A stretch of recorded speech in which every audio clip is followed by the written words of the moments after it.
যখন সন্ধ্যাবেলায় তুলসী তলায় প্রদীপ জেলে দেবে, সেই সময় অন্তত মাথায় একটু অবকুণ্ঠন লম্বা করে দেবে। মানে আমার মায়েরা দিয়েছে অবকুণ্ঠন বলতে, আবার অনেক মায়েরা বোঝেন মায়েরা অবকুণ্ঠন বলতে ঘন্টা। তবে আমাদের ওই দিকের বৌমারা অবকুণ্ঠন দেয়, তবে তোমাদের মতন আপনারা তো সামনের দিকে দিয়েছেন, আমাদের ওদিকের বৌমারা সব পিছন দিকে দেয়। তোমাদের বলছি আগে যশোদাজি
স্বামী স্ত্রীতে এক মন, তবে হবে কৃষ্ণ দর্শন।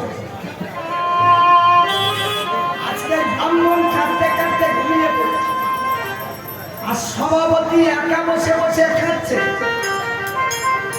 ভগবান দৈববাণী চলে বলছে, সভাপতি শোনো, তোমার প্রাণপতি ঘুমিয়েছে, তবে আমি আশীর্বাদ করছি, আমার আশীর্বাদে তুমি একটি পুত্র পাবে।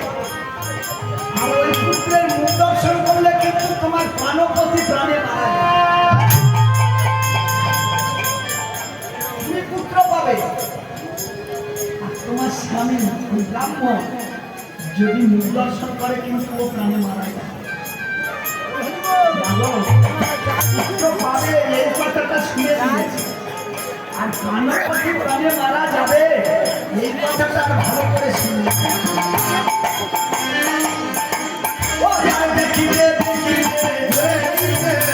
আমার কথা কেন কেটে